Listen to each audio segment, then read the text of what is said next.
I know of a better strategy for passing universal health care in the United States. I won't mince words in saying that this endeavor is our proverbial white whale.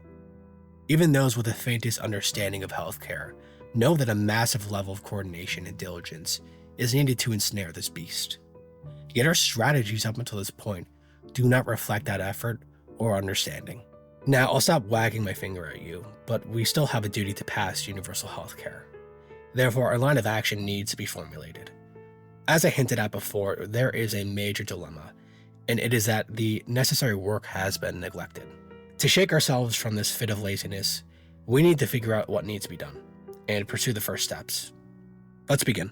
One of the great comforts of modern society is that we don't have to start such a gargantuan endeavor completely from scratch. There is a collection of academic work which we can use as part of our proposal, a guide, so to say. None are really as important to the outline as this simple flowchart, known as the levels of the analysis of healthcare and relations between them. Let's just call it the healthcare phylos from now on. What this flowchart does is that it concisely demonstrates the theoretical hierarchy of the components necessary to administer modern healthcare. Our reliance upon it as the general outline for our proposal stems from the fact that it qualifies and organizes healthcare in a simple fashion. By just following this flowchart, it becomes a lot easier to achieve a complete proposal. Allow me to demonstrate by breaking it down piece by piece. The foundational principle that underlies all of healthcare is the philosophical basis, which motivates its administration. Later on in the video, I'm going to go into great detail to explain our philosophical proposals.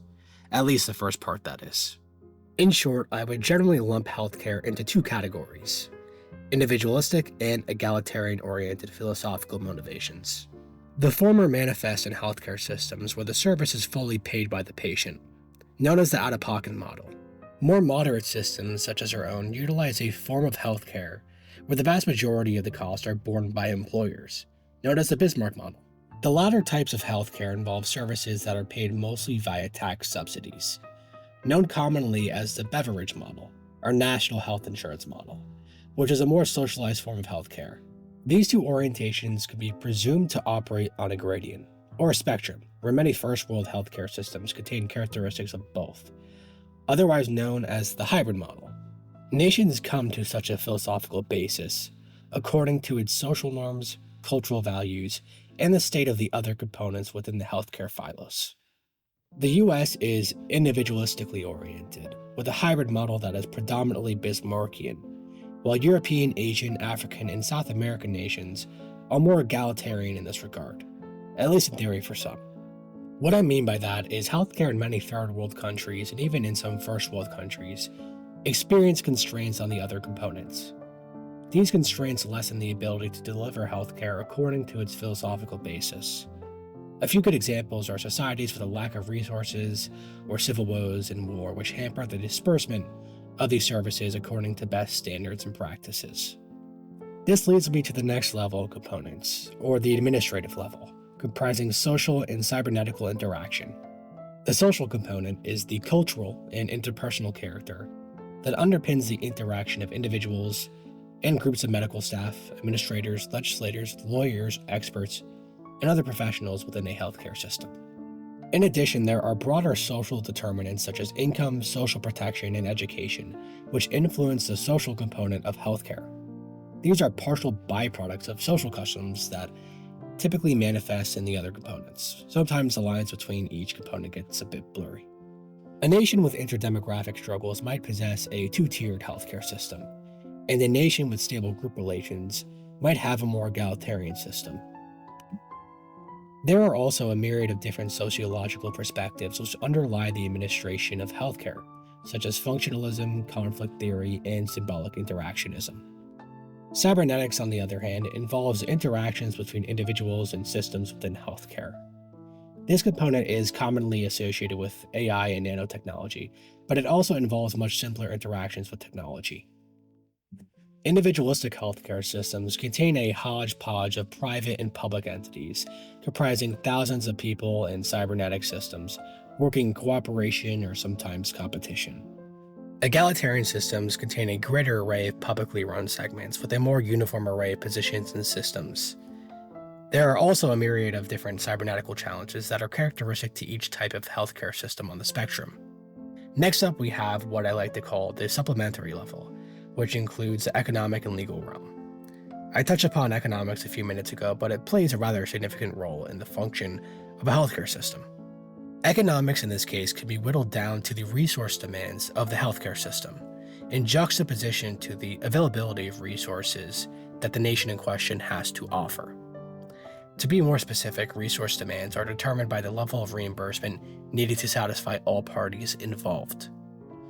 Availability is contingent on the full pool of resources and the legal claim that a society has when they procure and utilize those resources. Outside of the standard tenets of supply and demand, which you can pause for a moment to briefly take a look at, the economics of healthcare isn't just determined by buyers and sellers. Rather, insurers, governments, and our peers take an interest in how the healthcare marketplace is configured. In addition, patients aren't quite sure what service or product they require to alleviate sickness. Finally, the prices of these two respective things are predominantly determined by insurers. This isn't always the case, however, it's just reserved for Bismarckian models of healthcare. One really doesn't have to think long and hard about the difficulties of this component. Healthcare systems in practice are really a never-ending battle of gathering resources without negatively affecting the population, and allotting these resources as well as possible. Nations with a more individualistic bend also encounter disparities of access due to the inability of certain citizens to pay. It's here where we're first introduced to the dilemma that progressives often concern themselves with. But we'll save that for later.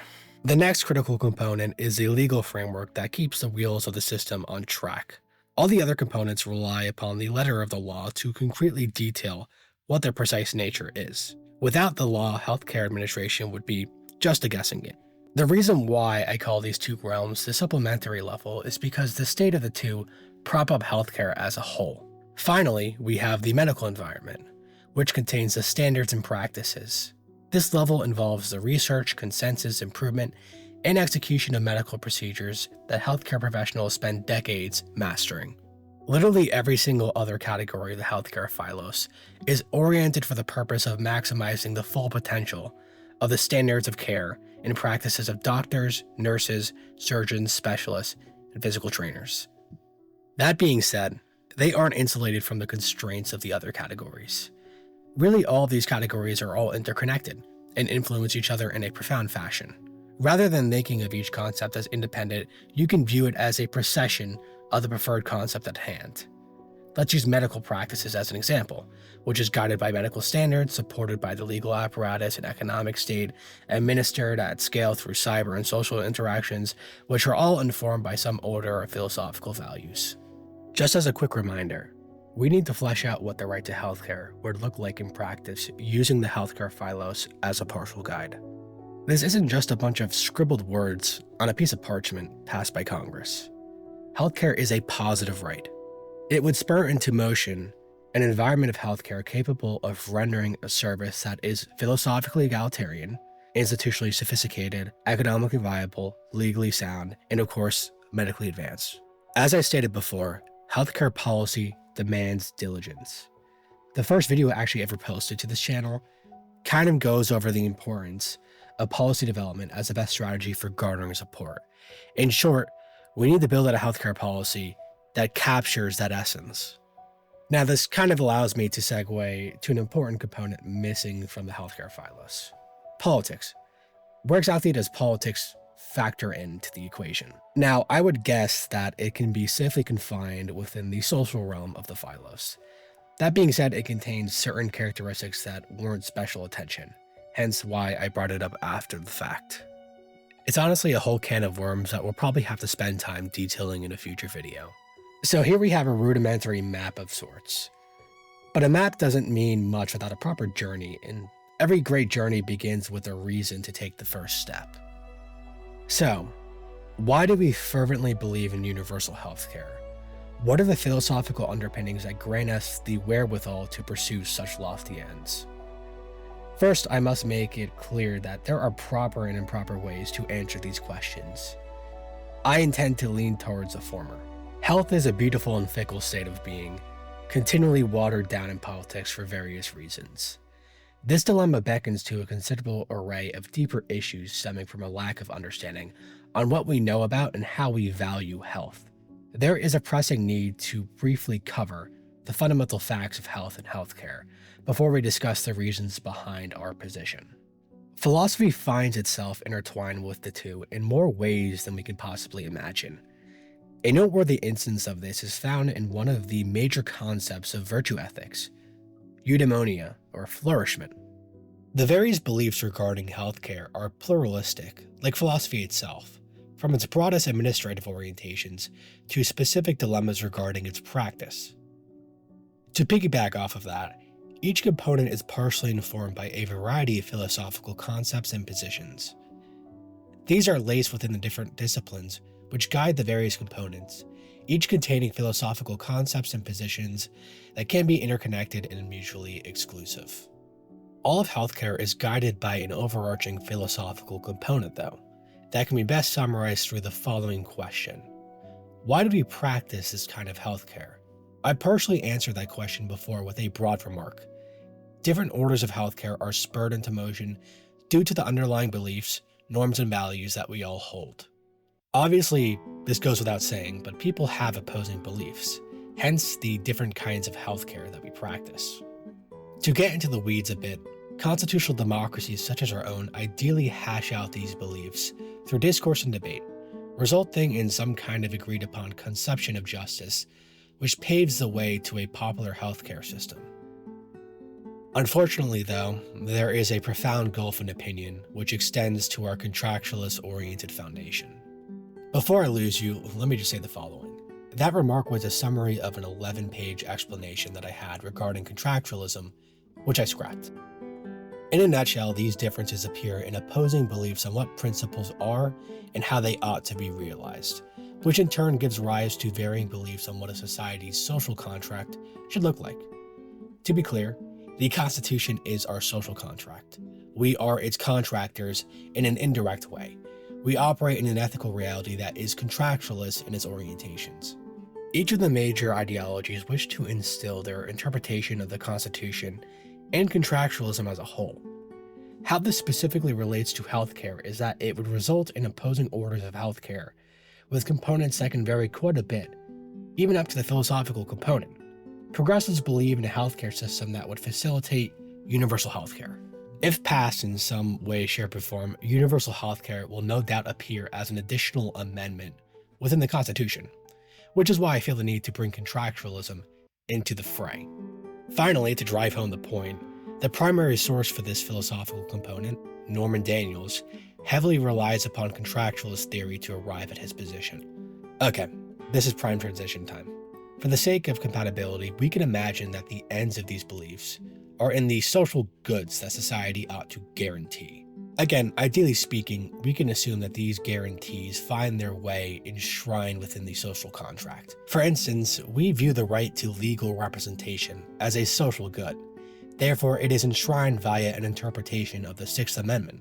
I think now is a good time to do a tactical transition and introduce you to the brains behind our philosophical component, Professor Norman Daniels, a world-renowned public health ethicist, political philosopher, and author of Just Health, Meaning Health Needs Fairly.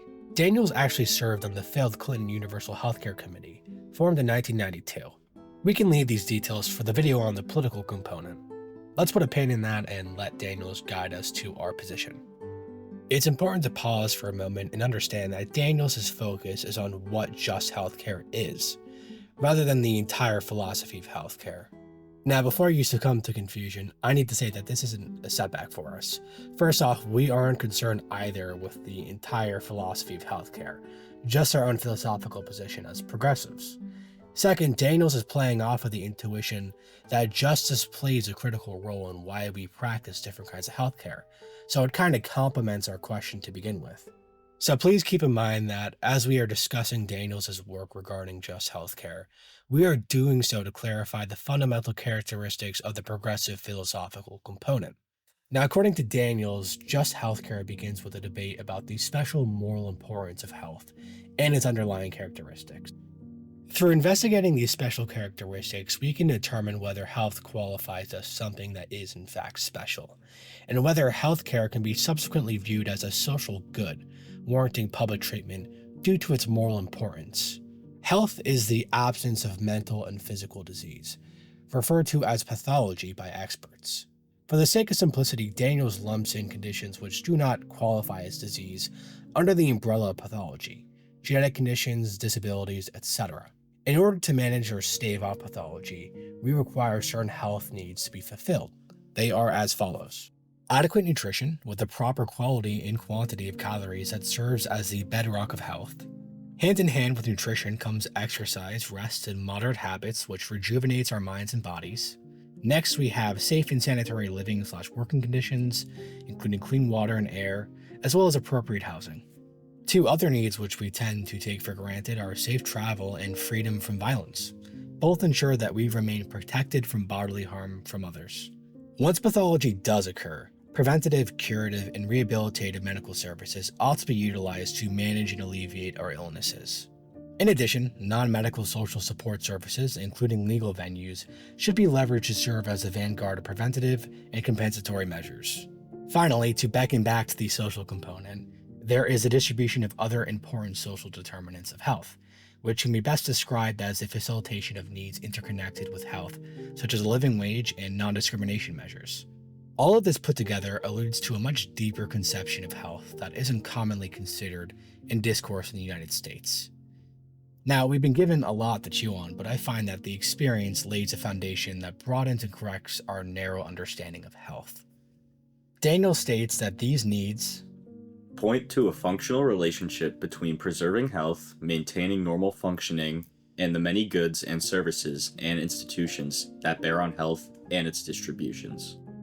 Obviously, health plays a large role in life, and certain intuitions can be extrapolated from that basic observation, which leads us to our philosophical position. To develop these intuitions, this role must be adequately examined. Typically, we wonder about our health when it's lacking. As we stated before, a decline in health is referred to as pathology. Daniels and other bioethicists view pathology as an impediment to the fulfillment of many commonly held values, the most prominent of which is opportunity. In short, pathology cuts so deep because it impacts what we sincerely care about at a fundamental level. So in order to fully understand opportunity and its relationship to health, we have to delve a bit into the weeds to do it justice. From this point on, we're going to be binding our position to opportunity. So as we get into the complex details, try to keep in mind that health creates opportunity. Now, it's worth mentioning that when we talk about opportunity from a philosophical perspective, it's done so with the aim of clarifying its elements, rather than relying upon the vague semi-spiritual beliefs Americans elicit often when discussing opportunity. To modern philosophers, opportunity is commonly conceptualized as a range of acceptable outcomes known as the normal opportunity range. The normal opportunity range is the array of life plans reasonable persons are likely to develop for themselves. This range of opportunity, so to say, is dependent upon the key features of the society in question, the historical and technological development of said society, and finally its material wealth and culture. These features affect how opportunity is ultimately conceived and subsequently distributed. Both matter equally in its grand debate.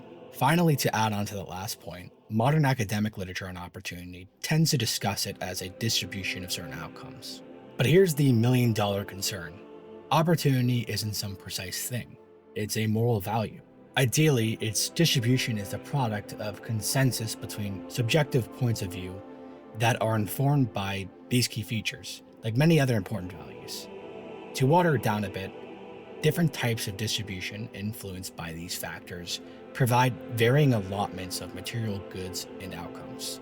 These varying allotments foster distinct normal opportunity ranges characteristic to each ideology. To simplify, different beliefs bring varying opinions on opportunity, which each grant different resources and outcomes. Take, for example, the conservative conception of justice, which embraces religiously confined individualism, self-reliance, lean living, and an opportunity range that can be charitably described as the straight and narrow. Perhaps the government of this conservative society would provide a scant allotment of material goods and outcomes to citizens, based upon this austere rendition of the normal opportunity range. To just be fair to conservatives, though, they sincerely view human flourishing and the development of virtue to be a matter of resilience. So as a result, they believe that certain expansions or protections of the normal opportunity range, manifesting as left-wing policy, disrupts what they view as the true path to happiness. Now, the secondary use of this example is to offer the argument that even this narrow conception of opportunity allows for the consideration and perhaps the adoption of universal healthcare as a fundamental protection of opportunity, as we know it in the US. We've gotten a bit ahead of ourselves though, but it does grant us the insight that what we are attempting to do is figure out how to best determine and protect the normal opportunity range of Americans. Here, Daniels offers the following remark. The special importance of health is dependent upon the weight we grant to protecting our share of the normal opportunity range to departures from normal function. This all being said, he doesn't offer much insight into the particulars of what this weight precisely is, but it's safe to say that it's certainly linked to our core beliefs regarding opportunity as a whole. And there are still so many questions lingering on how these beliefs and opportunity relate to healthcare. To start, does the average American view health as interconnected to opportunity? If so, do they find that the current regime of privately insured healthcare adequately protects opportunity when it's affected by health? And if not, do they view universal healthcare to be the right way forward? These questions can't be answered by just covering the philosophical basis by itself. We have to put them to rest by combining our positions on all of the components of healthcare to reach a justified answer. The philosophical basis will partially answer some of these questions, but if we don't consider all of the elements of healthcare, capture into an effective argument, and convey it earnestly, consensus will fade when we reach the final question. Fortunately, the qualities of health and background regarding opportunity granted us the bandwidth to begin answering the first question. Just from taking a quick glance of opportunity as it functions in the US, there are a couple of areas where we can find clear agreement. One area does stand out above the rest, however. And what is it, you ask? Well, it's talent. Many Americans rightfully value talent and take it to be the critical element of opportunity. It is talent, merit, and ingenuity that allow us to continually evolve and flourish as a species. As a result, the common belief among Americans is that society ought to implement measures that foster and protect it. Now, this is where consensus ends because of the difference in opinion on where talent originates and how it is fostered. If you don't mind me beating a dead horse, let me state again that the normal opportunity range can differ in terms of how it is conceived and protected. In addition, people and ideologies use their own subjective scales which provide different weights to mutually agreed upon concepts. For instance, less than a century ago, the Jim Crow era sought to implement a conception of opportunity where talent or merit was based upon immutable characteristics, such as whiteness, masculinity, etc. The normal opportunity range did evolve due to the suffrage and civil rights movement, culminating in a term known as formal equality of opportunity, where careers should be open solely to the talent and skills it demands. However, to progressives, the de facto conception of opportunity and its underlying protections were and still are lacking, because if we look under the hood, we can plainly see that there are unfair conditions driving inequalities in talent. Here Daniels beckons to the philosopher John Rawls and his theory of justice as fairness as the conception of justice best suited for guiding a moral conception of opportunity and health. Within Rawls's theory lies a rendition of the fair opportunity range, what he calls fair equality of opportunity, which aptly notes that talents can be underdeveloped due to certain unfair social conditions. Daniel states the following about the concept. The intuition of fair equality of opportunity is to restore the fair opportunity range for individuals to what they would have if social arrangements were more just and less unequal. A similar intuition underlies our practice in protecting opportunity against ill health. Again, calling back to Daniels. The impairment of normal functioning by significant pathology such as serious disease, injury, or disability restricts individuals' opportunity relative to the portion of the normal range that their skills and talents would have made available to them were they healthy. If individuals' fair shares of the normal range are given the life plans that they may reasonably choose, given their talents and skills, then disease and disability shrink their share from what is fair. When the differences in skills and talents are due to pathology, we should make resource-permitting efforts to correct for these negative effects. To summarize what was just said sweetly, I would offer the following. Health begets freedom. The realization of opportunity in any just sense demands a fair opportunity range where we protect the cultivation of its critical element, talent. There is no greater threat, no foe as imposing outside of violence, than pathology. Through enduring certain health conditions without proper redress, the opportunity range of the inflicted can be significantly and illegitimately reduced. This culminates in unequal outcomes for those who experience untreated ailments, something that is by no means in line with our espoused values as Americans. One cannot pridefully utter the words "the land of opportunity" while simultaneously taking steps to deny the full nature of the principle at hand. Opportunity is a matter of talent. Talent is a matter of nurture, respect, and grit.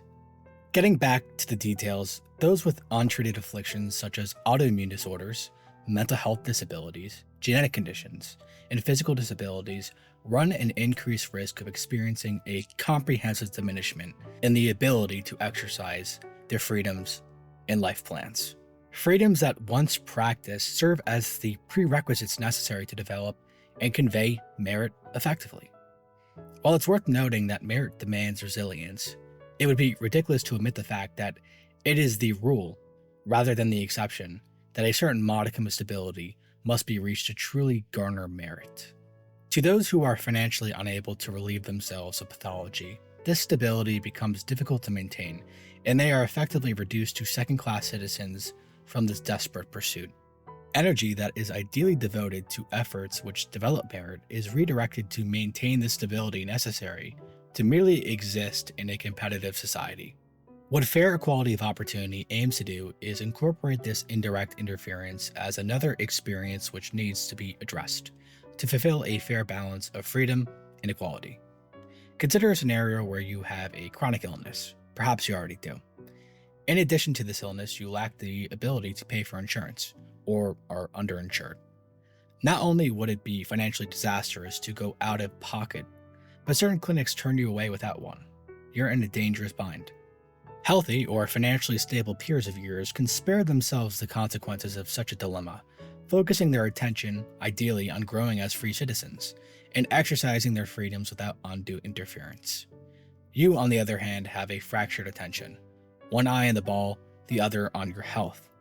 And even if you weren't thinking about it, attempting to exercise some kind of radical resilience, you would still experience the interferences of this condition in a myriad of different ways. You can probably gather that I'm quite passionate about this topic. It is to me a ridiculous lapse in ethical judgment on behalf of Americans. Despite this earnest argument though, there's still a lot left to be desired. For one, it doesn't fully justify the special moral importance of health. Furthermore, it doesn't concretely offer universal health care as an order capable of delivering upon its special importance. It's only provided the broad strokes of what just health might entail. The fine details are missing, and key concerns need to be addressed. I do want to say, though, that these broad strokes clearly point out that health is bound steadfast to opportunity. Therefore, an order of healthcare which alleviates pathology, regardless of ability to pay, is necessary, partially justifying universal healthcare. We are skipping over key concerns, though. Just to hark back to them, they tend to stem from the tendency of citizens to have different conceptions of principles.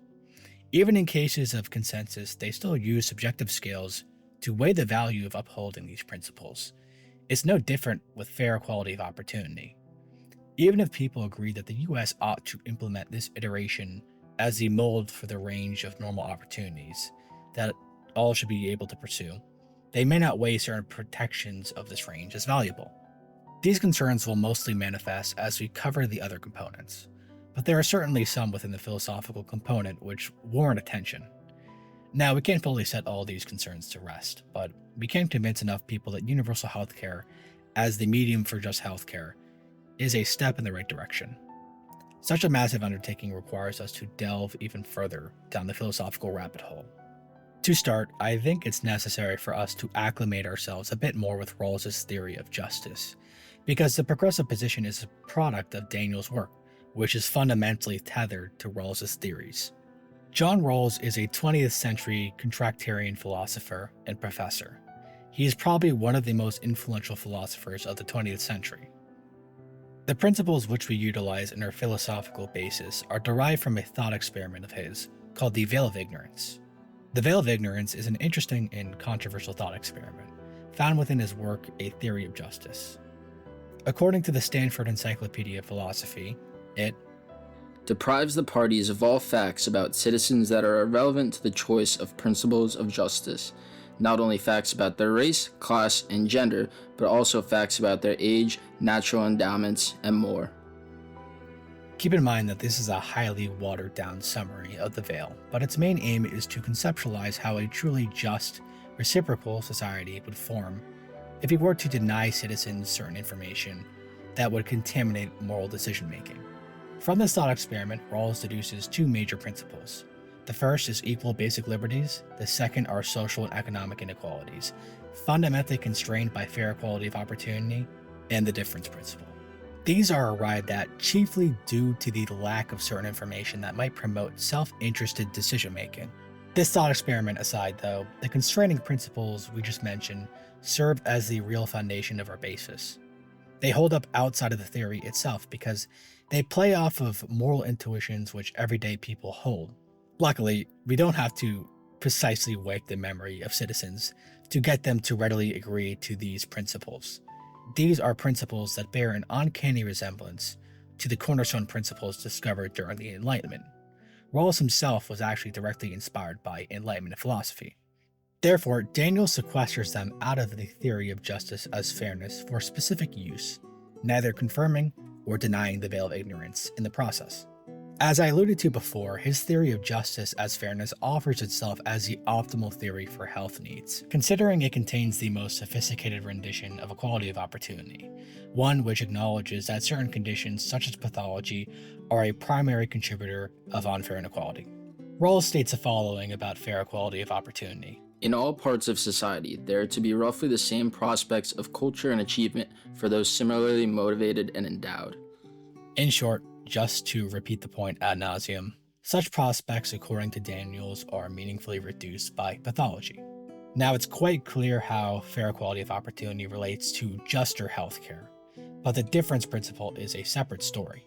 The difference principle states that inequality in the distribution of income and wealth is acceptable insofar as it improves the position of the worse off.